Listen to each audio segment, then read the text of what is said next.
Okay, perfect. Well, thank you all for joining us this afternoon. On behalf of the Ontario Centre of Innovation and the Innovation Asset Collective, welcome to what we hope will be a very lively and informative session on IP fundamentals for the automotive and mobility sector.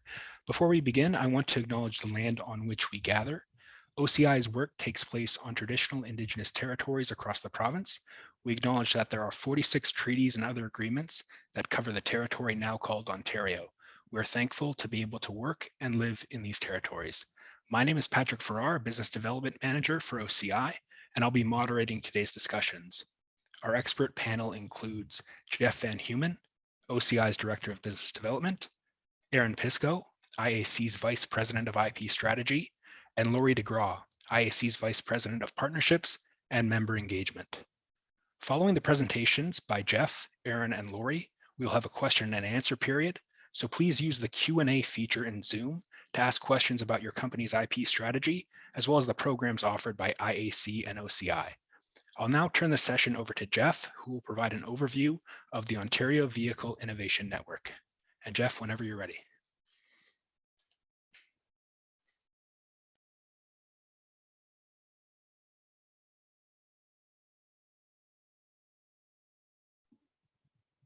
Thanks, Patrick. Appreciate the introduction, and hopefully you can see my screen there. So appreciate the opportunity to share with the group the work that's going on within Ontario associated with the Ontario Vehicle Innovation Network. And I'm going to provide you an overview as it might relate to development of electric vehicle activity and in collaboration with Innovation Asset Collective to see how you might consider managing your IP strategy as you develop the technology that we can support you within the electric vehicle sector. As we're going through this, I also wanted to highlight that if you feel that there's something that resonates here in the discussion that you would like to have a follow-up, we'll provide a web link in the chat here that would allow you to go to one of our intake forms that gets you directly connected with one of our business developers. So to that end, I'm Jeff Van Humen, Director of Business Development. So I'm supporting our business development network across the province. And so for today, though, I am supporting our Ontario Vehicle Innovation Network and the work that they're doing to cement Ontario's leadership in the automotive and mobility sector. So when we talk about the Ontario Vehicle Innovation Network as an initiative, and so it is there to support the automotive and mobility sectors in the province in driving economic development and catalyzing a future for safer, cleaner, and more efficient transportation. And to that end, in terms of the initiative itself, what does it cover? So it covers public and private transportation for people and goods on roadways and railways in driving that in a more safer, cleaner, and a more efficient method. And by virtue of that, we're defining that as mobility. So why Ontario? Why OVIN? And I think everyone can recognize that the Ontario advantage, we have over 100 years of automotive manufacturing under our belt, being the largest vehicle assembler in North America by jurisdiction with 1.9 vehicles produced in 2019 alone. We have 5 major OEMs that call Ontario home, as well as over 500 suppliers, including tool and die and mold makers. And to extend and to support that, we also have the largest ICT cluster in North America. So Ontario is the place that can support it from end to end. Further to that, if you think about all the other aspects of what we do in Ontario, we're going to talk about electric vehicles today. We're further supported by a regional technology development network that's established throughout the province. So that includes 6 sites that go from Windsor to Ottawa, but a further site with 6 nodes in and of itself in Northern Ontario. So you can see that within Ontario, we have all the aspects to support technology development, right from extraction all the way through to use. And as I noted there, we have 18 critical mineral significant projects operating in the northern region with 28 advanced mineral projects as well. So there's a lot of activity in mining, but also in the technology areas where we have 20,000 ICT firms. We have such a vibrant and large automotive manufacturing cluster within Ontario, which, as you can see there, hosts some very significant tier ones, tier twos, tier threes that are multinationals, but call Canada or Ontario their headquarters. In addition to that, the OVIN program has their hands and their ability to connect with over 300 firms that are associated with autonomous technology, electric technology, and winter technology as well to support technology development. So when we talk about the Ontario Vehicle Innovation Network, we talk with authority. And in that, we can say that through the inception of the program back in 2016, we can see that we've had over $112 million of co-investment, almost 2,000 jobs created, 475 R&D job placements that have been created as a result of the initiative as well. And we can see significant revenue growth to the companies that have been supported through the program itself. So why are we here? We're here to talk about electric vehicles. We're here to talk about how we, as the Ontario Vehicle Innovation Network, can support electric vehicle technology. But in addition to that, I'm going to talk a little bit about, to provide full context in terms of what the Ontario Vehicle Innovation Network can support, not just electric vehicles. So when we talk about electric vehicles, these are zero emission vehicles, including plug-in hybrids or battery EVs, hydrogen fuel cells, electric powertrains, critical minerals, and BEV supply chain.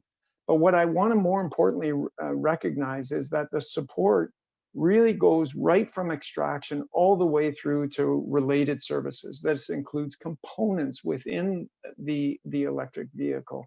It can include the charging stations that are supporting the electric vehicle network as well. It can be all aspects of what happens within the EV supply chain. Now, for completeness purposes, though, it doesn't end there. We also support projects or technology development in connected vehicles, autonomous vehicles, or multimodal integrated mobility as well. So you can see that the opportunity is vast in terms of providing support. So what I want to do now is just to support what is the areas that the Ontario Vehicle Innovation Network will support, but as well within the funding program. So what are the funding models to support that? And they are significant. So when we talk about electric vehicles, we can have nominal project values of a total of $3 million. Where this, and we'll talk a little bit about it, who the applicant is, but in terms of Ontario SMEs and a partner that provides market pull, but the total project value is $3 million, where through the Ontario Vehicle Innovation Initiative, we'll support that with up to $1 million of additional support to support the overall $3 million project, so a third of the overall budget for up to 24 months of work. Within that electric vehicle, we can pair that as well with the connected autonomous technology, where we also provide that same level of support over 24 months with a nominal $3 million project where we will provide $1 million worth of support. Within winter technology, and this is anything related to winter technology, we can provide up to a maximum of $500,000 for a $1.5 million project. And again, this is for providing any integration and or demonstration of severe winter technology that can be applied. And then finally, projects like these wouldn't be anywhere without support for talent. And so we can provide access to both internships and postdoctoral fellows to support these projects over a 12-month or 24-month period. So that gives you a bit of an idea in terms of the overall funding. Just drilling that down a little bit more, if we talk about, there's a couple of different streams. I was talking about the largest stream there, which we call Stream 2. And in that, what we're looking for are projects that range between a TRL 3 level 3 to 9, so that's technology readiness level 3 to 9, where we're looking for at the end of the project to be delivered with a TRL 7 plus and a demonstration. So demonstration of the viability of the technology at the end of the 24-month period. I'm going to talk about about when those calls are open, and they're coming very soon, but I'll talk about that in a second. In addition to that, if you feel that you need to develop a proof of concept, we have a smaller application, a Stream 1, valued at $100,000, where it's again 2-to-1 match, where in this case, it's an early TRL level 3, 12 months of activity, and you can apply for that today or tomorrow. It's a rolling intake, and those opportunities exist. You could consider a Stream 1 and then follow that up with a Stream 2 later as you develop the technology further. Finally, I'll just follow that up. We talked a little bit about winter technology. Again, just highlighting a similar type of application period, 24 months. TRL 5 to 9, where at the end of the application period, 24 months, we're looking for a demonstration of the technology as well. So what are we looking for? So in this case, it's about creating a technology commercialization ecosystem. So the project fosters a partnership collaboration between an SME applicant and a primary partner, and it focuses on product, prototype, technology development, and demonstration to show the value of the technology that's being developed.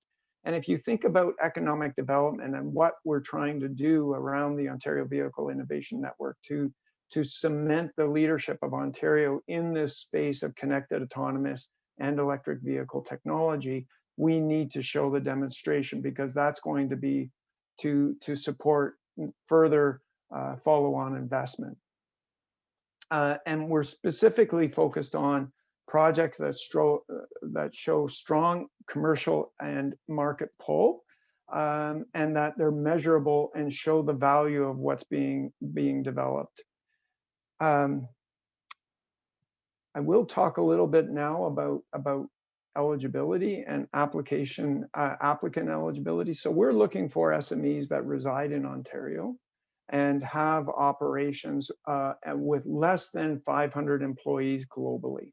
Okay, and generally we don't see subsidiaries eligible. However, if you fit within that category, please come and talk to us, and maybe there is a way to make that work.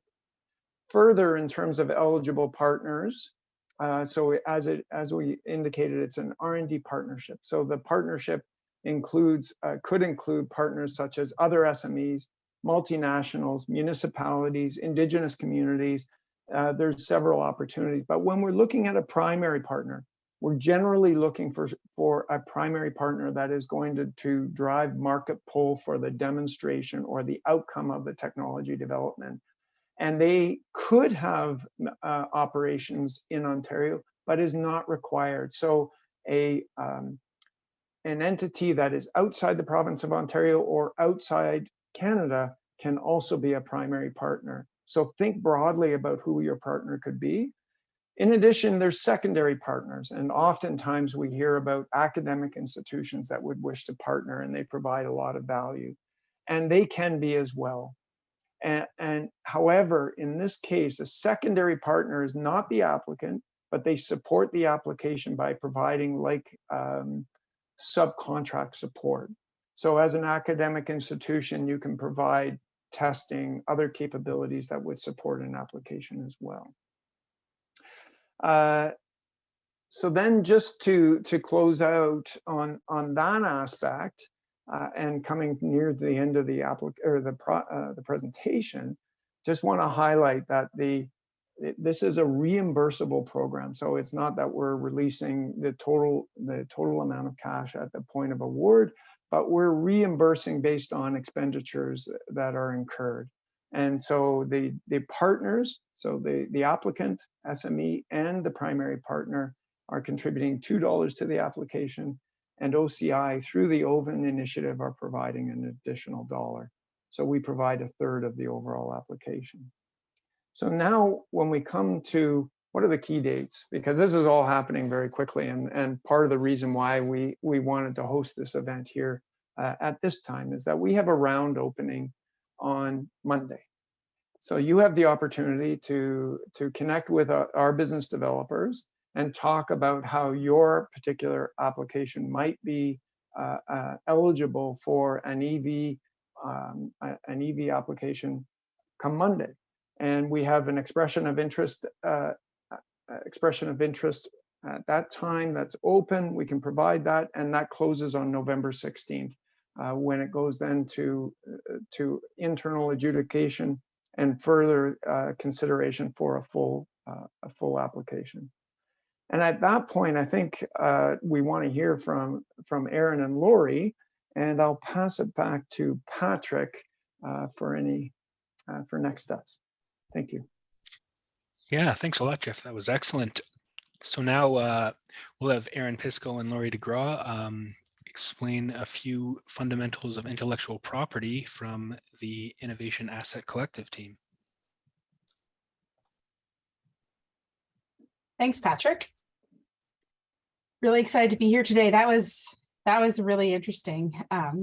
I'd like to just pivot the conversation a little bit now to talk about intellectual property and why it matters, and potentially things you're going to be thinking about for people looking to participate in the programming that we just spoke about. So next slide, please. So I'm starting with a graph that probably lots of people have seen. It's been all over the news. It's in almost every report I've seen around innovation, but it's really meant to paint the picture of what shift we're seeing from like the early 70s to the data set here only goes up to 2019, but really the trajectory is just continuing. And it's then this digital transformation that's happening that's really driving the value, importance of intangible assets and really being able to compete in this intangible space.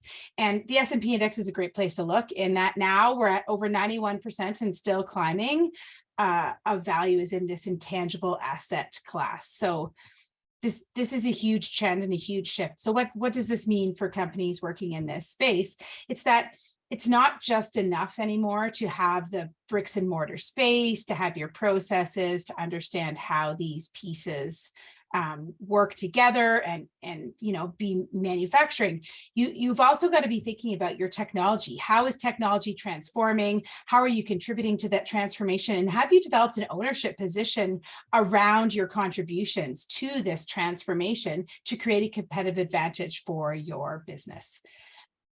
It's all over the news today, maybe not so much in the automotive sector, although it's climbing.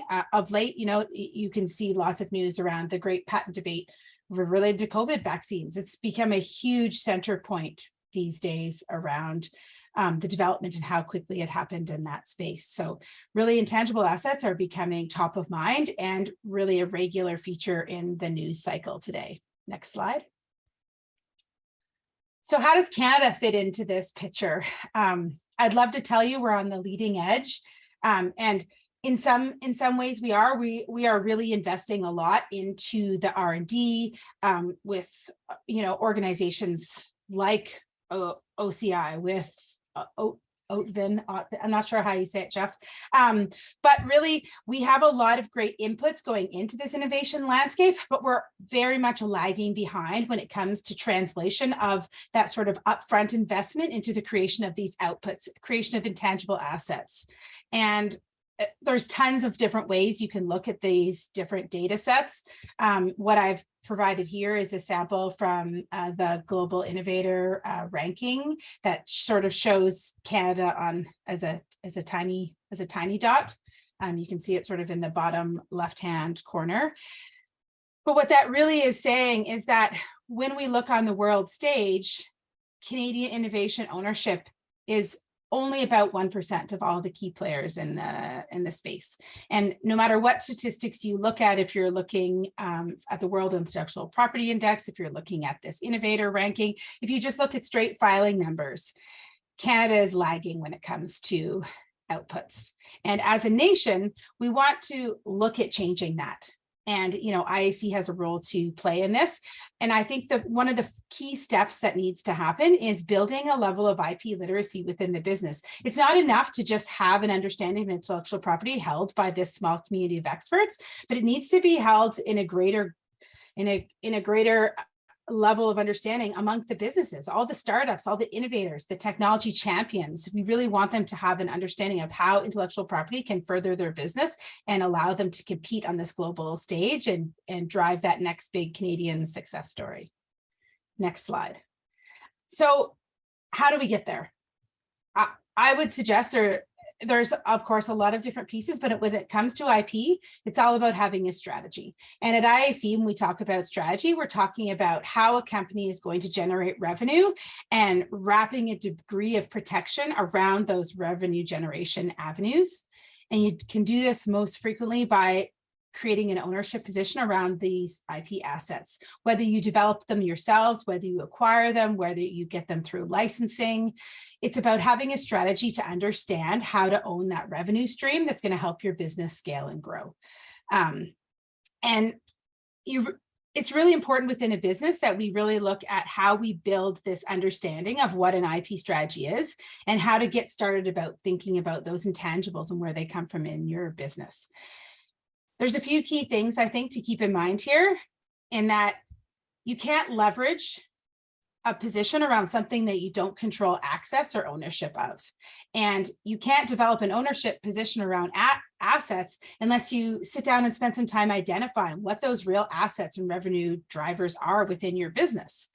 And then you need to understand your value proposition to know where to even start looking for IP within your business, because it's probably everywhere. And your value proposition is really, how are you addressing that market need? How are you differentiating yourself? What are you bringing to bear? What's going to drive consumers and customers to your product at the end of the day? Next slide. So when we think about IP, I'm not going to go into a lot of detail about what is intellectual property, but here's a quick summary. There's sort of 5 basic types you hear people chatting about. One of the most common ones, particularly in active technology spaces, you'll hear about is patents and trade secrets. But it's really important to also understand where copyright can come into play and, ownership of your brand, your trademark, how you show up in the marketplace, and sort of thinking about these different types of forms of IP. We could probably have a whole separate talk on that, but that's for another day.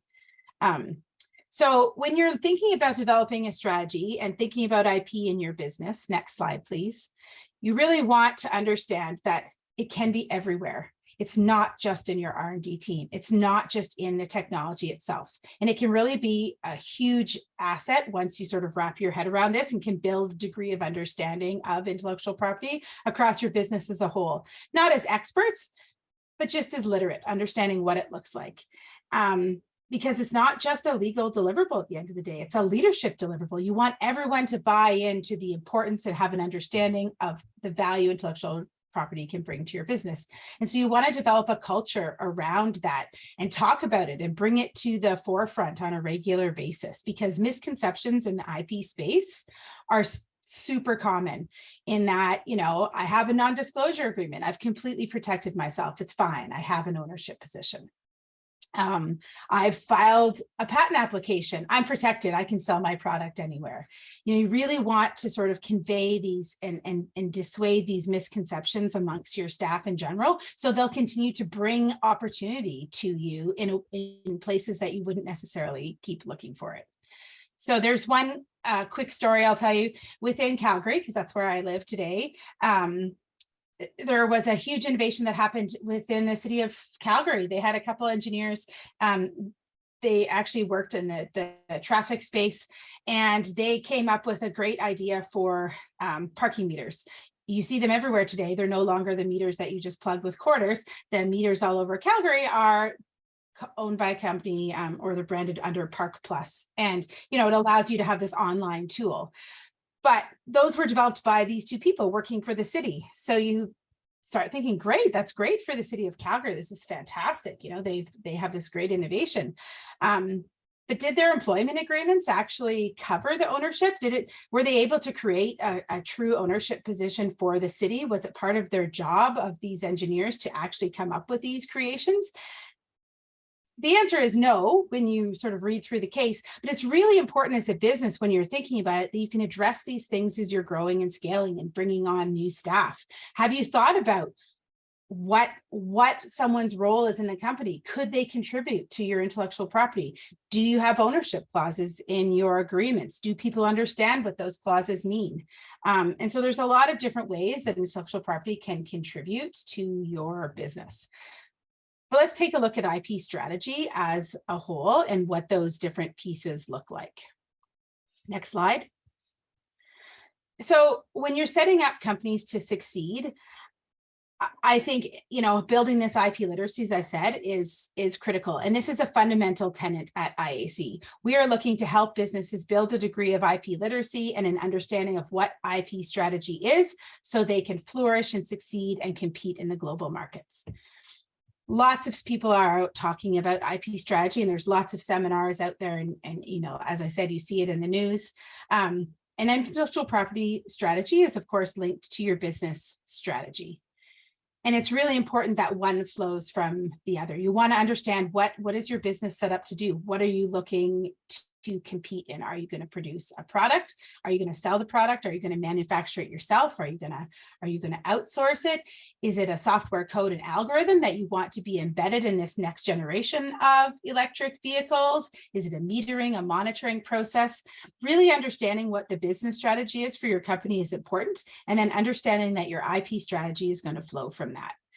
And we like to break IP strategy down into sort of some basic components that are often part of standard business strategies. And it's about understanding what's your edge. How do you stand out in the marketplace? What sets you apart? What solution are you offering to the market that doesn't exist right now, that maybe provides a more efficient? Is it faster, better, cheaper? Really being able to delineate what that value proposition is. It's critical to understand how that relates back to the product or service that you're marketing. And it's not just about saying we're more environmentally friendly. We are more energy efficient. You want to keep going past that question and then break it down. What about my product makes it more environmentally viable or more efficient?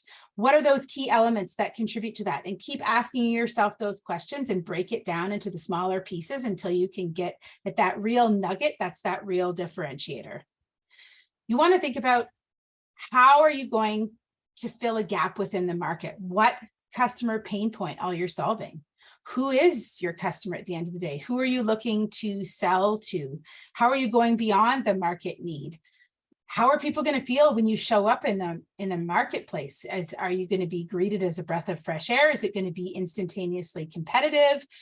Understanding how that's going to happen in the marketplace are things you're going to want to think about, and how your product fits within this crowded marketplace, which leads me to the third point is where's the opportunity space? We talk about it as a white space, and really, where can you develop that ownership position? Is there somebody already there? Are you going to be rubbing up right against somebody? Is there available space for you? Because there's nothing worse than going down a path to a solution and then not being able to create a true ownership position around that solution because it's already taken. So having a degree of understanding of what's already out there and how you can create that position for yourself within the market, and how you can create a set of IP assets that can help drive value around that ownership position. When you take all these components and squish them all together, I think you can take a look at the central point. And that's, generally speaking, where you want to start building your IP strategy. That center point is where you've highlighted your differentiation. It solves a market problem, and there's availability to protect the revenue for your company around that opportunity. And when you can articulate your strategy in that three-dimensional space and start at that center point, you can really start looking to drive revenue and growth for your company and create opportunities to potentially exclude others, drive licensing opportunities, and create a piece of the market for yourself. I think I'll just switch to the next slide and quickly just mention what's the difference? How are you going to know the difference when your company has an IP strategy or if it doesn't? If you take a look at competitors or peers or what that looks like. An IP strategy really allows you to look ahead. You're looking to forge and create positions around what's to come, and you have a plan. It's not just about looking at today or often yesterday to protect an intervention that's already happened, but where's your business going and what do you know about your space and how can you create positions around that space for yourself? Because IP assets that don't actually support your business growth and allow you to drive revenue don't actually create this mechanism for revenue generation and really become more of a cost sink as an opportunity generator. In competitive spaces, EV is certainly one of them.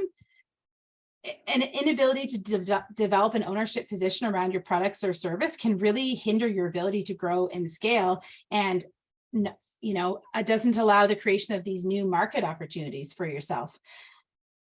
You want to create that place so you can drive that revenue and value. How are you going to compete if you don't actually own your space? If somebody else owns your space, you're going to have to address that one way or the other. And you don't want to create a vulnerable position where you're vulnerable to your competitors or your peers because you haven't, had that forward-looking piece. You want to position yourself to really work with I'm going to call it OVIN, because you want to be better positioned to seek financing. You want to get that funding available and that matching available and position yourself to be able to compete and be able to speak articulately to your investors around how you've protected that revenue stream that you're asking them to invest in.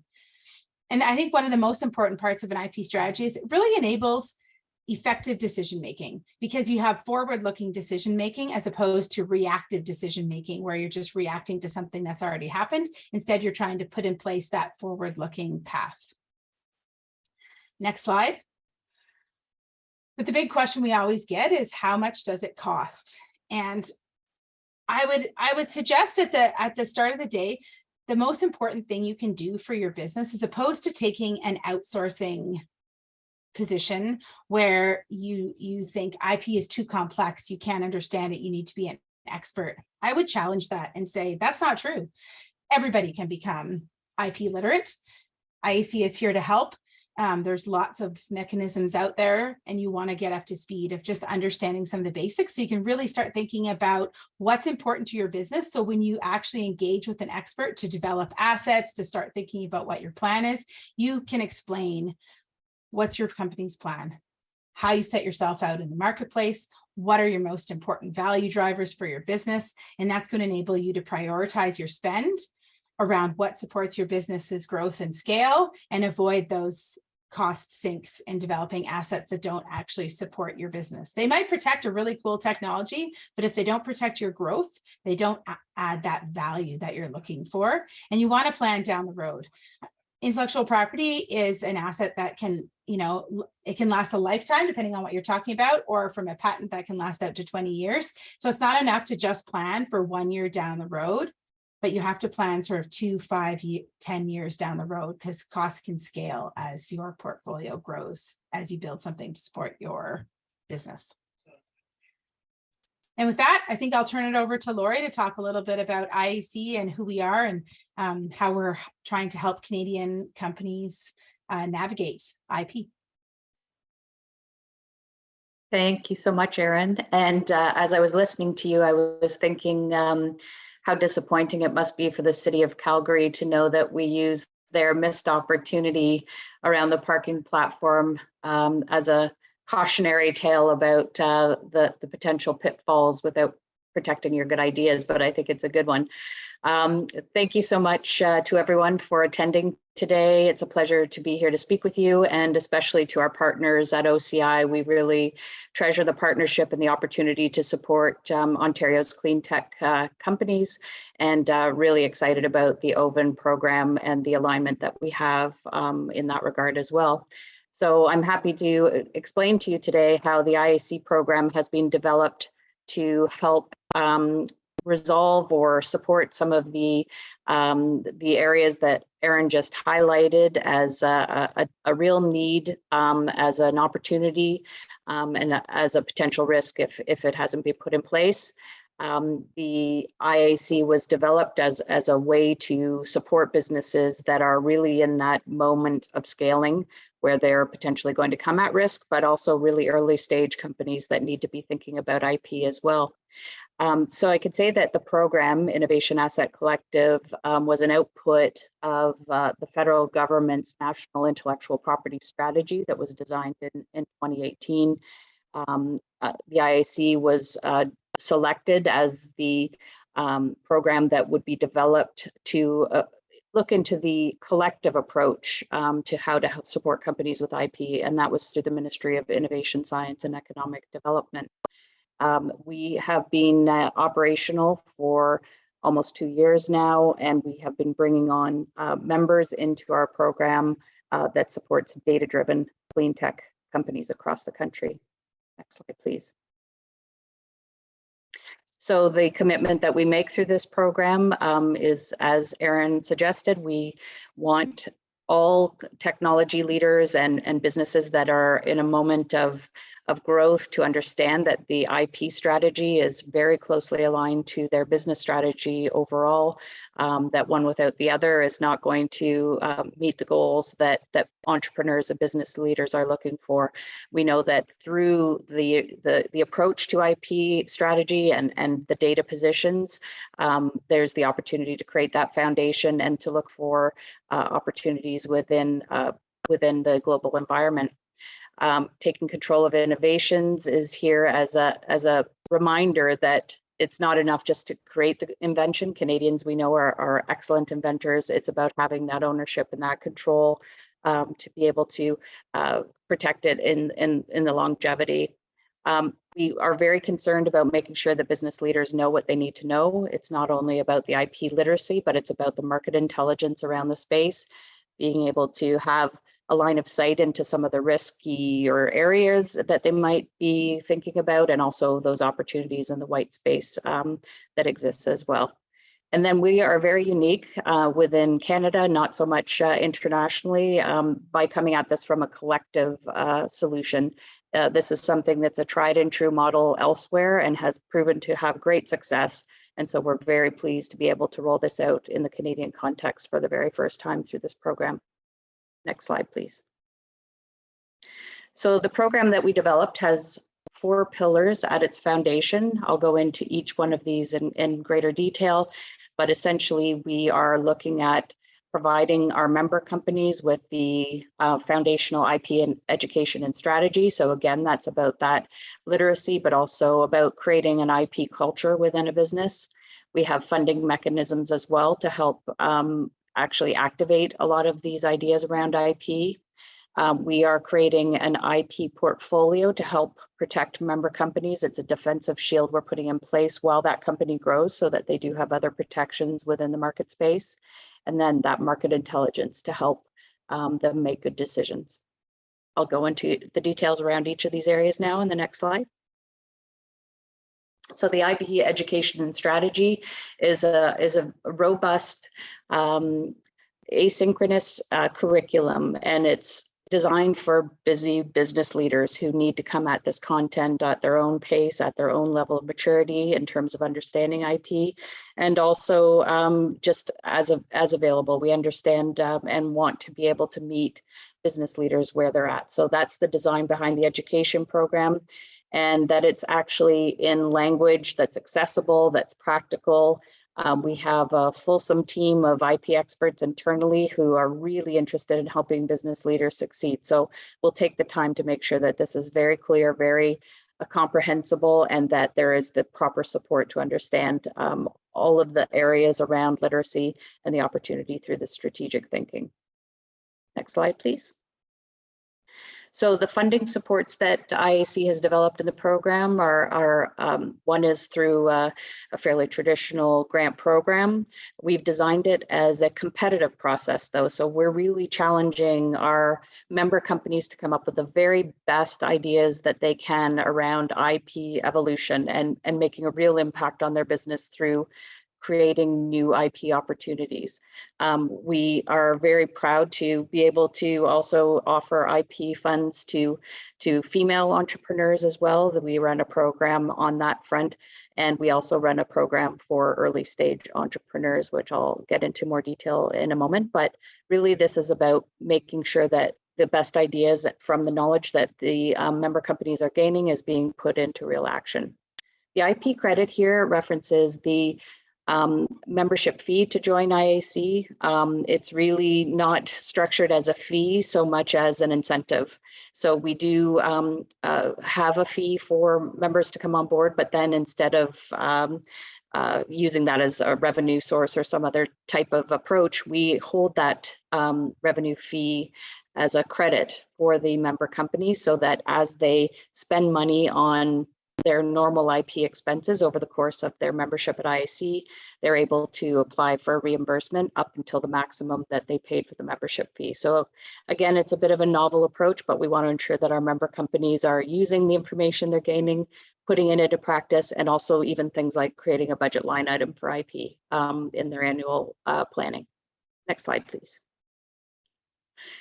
The IP portfolio I mentioned is the defensive shield approach. This is also taking into account this collective approach from the IAC program. So we have a significant amount of our budget that's allocated toward acquiring IP from the marketplace. So this has nothing to do with the IP that member companies are developing.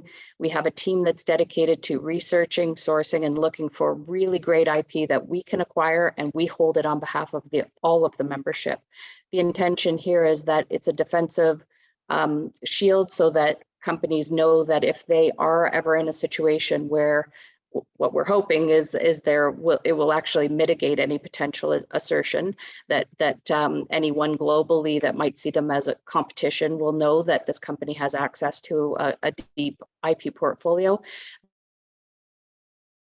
But if the member company is in a position that they need to acquire parts of that portfolio to protect their growth position, then they have that available. And really that's until they're able to grow out their own IP portfolio that's really custom designed around their own business. So this is meant to be something that hopefully they outgrow at some point, but also that will always be there as a backstop and a defensive stockpile. Next slide, please.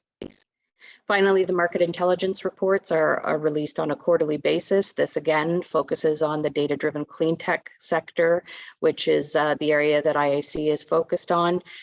We provide very, very detailed, deep data into what's been going on within the sector.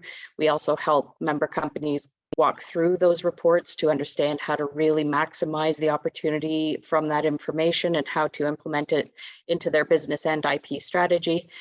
So far, we've produced 3 reports, but we do know that the team that's behind that is extremely expert. And to do this externally with a third party would be $100,000, for example, in terms of cost. So we're very pleased to be able to offer this to our members as well. Next slide, please. So this is sort of a summary of the things that I've walked you through, that as an IAC member, you're receiving these educational strategy opportunities through webinars and panel discussions, mentoring, and also through, there's a platform that has been developed at IAC that allows our member companies to access this asynchronous material as needed.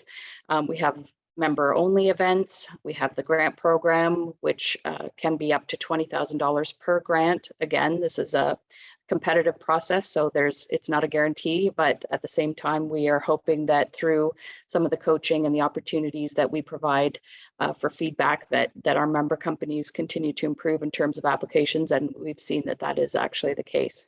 The market intelligence reports that are released quarterly that I mentioned, and then, of course, having that backstop of the IP portfolio that we are developing on behalf of our membership. Next slide, please. If anyone would like to have more information, of course, you can always reach out to Erin and myself, but our business development manager is the lead on these conversations, and you can reach her by email at that address, and also through our website. There are a lot of connections and links into the membership team. So we'd be pleased to deal with any specific questions that you have about what you could gain through membership at IAC. And that concludes that part of the presentation. So I'll send that back to you, Patrick. And thank you very much again for joining us today. Oh, thank you, Lori and Aaron. That was great. So now we'll open it up to questions from the audience. If you have any questions, please type them into the Q&A portal and we'll get to them as soon as possible. So our first question is probably best directed to Jeff. What OCI program do you recommend for clean tech projects other than vehicle? Terrific question there, Patrick. So what I would, to maybe preface that a little bit is what's the scope of what you're trying to accomplish? So if it relates to what we've been talking about today, which is IP or technology development and commercialization, and it's out of scope from what we're talking about when we talk about the Ontario Vehicle Innovation Network. I didn't go into all of the other programs that we have at OCI. We didn't have enough time to go into that level of detail, but there is another program. So it's called the Voucher for Innovation and Productivity.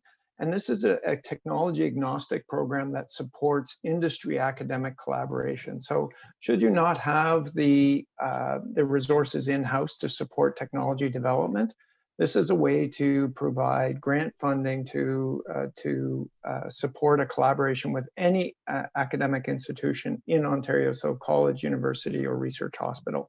So what I would also encourage you to do is, if what I've said to you right now doesn't still resonate, please reach out anyways, and we'll still have a conversation, because maybe there's another way once we know a little bit more about what you're interested in. Hope that helps. Perfect.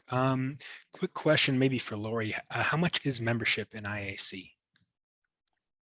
Thank you very much for that question. So the annual membership is $15,000. That's 15. So if we think about that as the credit bank that's held for member companies, you can imagine how it doesn't take too long when you're thinking about IP expenses to be reimbursed, to reimburse that full amount. But I will say that we are on a schedule, a fiscal year that concludes in March, like most government-oriented programs are. So what we've done is prorate the fee quarterly, on a quarterly, just a straight quarterly line. So we recognize that people who join at this stage, for example, would be halfway through our fiscal year. So now the membership fee would be $7,500 as a result. Likewise, the credit would be $7,500. Then that's just to reflect the fact that some grant rounds have been missed, et cetera, over the course of the year already. So at this point in the program, $7,500. So very attractive entry, and also gets access to all of the programs that I mentioned in my presentation. Well, thanks, Lori. That's great. Maybe another one for Jeff. I've heard clean tech in this presentation. Are electrically powered autonomous vehicles considered to be clean tech? Another good question, and so I seem to get the hard ones. Mm-hmm. Anyway, so if we think, and it is a very good question, but if we think about fossil fuels and the generation of carbon dioxide and the impact on climate change, so principally when we think about electric vehicles, we're obviously minimizing or attempting to minimize the amount of fossil fuel usage and overall climate change impact. However, I can tell you, when we think about the entire supply chain, there are oftentimes compromises that need to be made. So it definitely needs to be considered, but it is intended that electric vehicles do fit within the mandate that IAC are talking about in terms of clean tech opportunities. So it fits within the definition of that, but very good question. Excellent. Maybe one for Aaron. It looks like Lori might have something to add to that. Oh, sure. Yeah, thanks, Jeff. I want to just support what you articulated there around the eligibility of electric vehicles in the clean tech space as far as IAC is concerned. In fact, we are preparing at this time one of our market intelligence reports that's focused on the EV space. We believe it will be rolled out to a select group of members over the course of the fall, and then to the full membership either toward the end of the calendar year or the beginning of next calendar year. So we see EV businesses as right in our wheelhouse in terms of data-driven clean. Thank you, Lori. Perhaps this could be best answered by Aaron. What does it typically cost to defend a patent infringement? does IP have any value if companies can't or won't defend their own IP? This question always seems to come up. So it's a difficult question to answer, because I would say of all infringement cases sort of that get initiated, there's a very small percentage that sort of go all the way through the system, even though you see it in the news all the time, because in sort of the big, maybe telecom and pharmaceutical spaces, there isn't just any one cost, but it certainly can be expensive, up to and over $1 million. That said, does IP still have value? Absolutely, because as I said, they don't all go all the way through, and there's lots of mechanisms in place for companies that can hold IP, that help with on the defense side, and often many cases can get initiated just as a tool to sort of access for licensing. IP insurance is a great example. It is something that we look to offer our members, as we provide a degree of insurance protection that can help mitigate risk when it comes to having to defend an IP suit. There's also lots of litigation funding that can happen out there as well. So I wouldn't see it as a deterrent just because litigation can happen, because if you still want to have that ownership position that drives people to, want to use your technology to create that value. Thank you, Erin. And maybe another one for you. How do you coordinate between multiple programs, the federal, the provincial level, Quebec included, for a corporation that works in multiple jurisdictions across Canada? Maybe I'll take a stab at that and then hand it to Lori. So our program at IAC sort of in a way runs independently. We're very focused on IP. I think Lori talked a little bit about the funding that we provide. It's in addition to the credit program, I lead the team that runs our granting programs. They're very much focused on the development of IP access and IP assets. And around that, we don't really look at other programs. If you've received funding around your technology development and stuff, it doesn't make you ineligible at all for our program. And so in that sense, you can leverage that. Our stuff is really meant to incentivize IP spend, right? We want people to develop these positions and to consider IP in the context of their overall business. So it's not exclusionary. And I think it depends for other programs, though, what their rules are and how they work within the federal and provincial programming. So I don't think I could speak for anybody else. Lori, anything to add there? Yeah. Yeah, I think you summarized that really well, Erin. I think that the point that IAC is not going to be restricting any other kind of opportunities to gain funding, but it will require a little bit of legwork if the funding is coming from elsewhere to understand if there are any restrictions on the side of that program. It would be great if we were all lined up and set up exactly the same way. That would be the smart approach to it, but unfortunately I think programs rolling out at different times, and as you say, in different jurisdictions, may have their own set of criteria around those funding and grant opportunities. Excellent. Maybe another one for Jeff. Is there support for fossil fuel greening technologies as a transition to fully electric vehicles? Sorry, Jeff. Yep. Sorry. Good question as well. So in one of my, I think it's slide 8, I had in there plug-in hybrid. So if you think about plug-in hybrid, they are that's a transitory opportunity to go from fossil fuel to full electric. So there is technology, or there is support for that. So what I would say to you is, again, come reach back out to us and let's understand the scope of the technology that you're proposing, and potentially there's a way that we can support it through the existing OVIN program. Great, thank you, Jeff. Another one for the IAC team. What's the typical cost associated with, I guess, solidifying IP for a business? Kind of a broad one. I feel like I have to go with it depends again. Yes, it depends.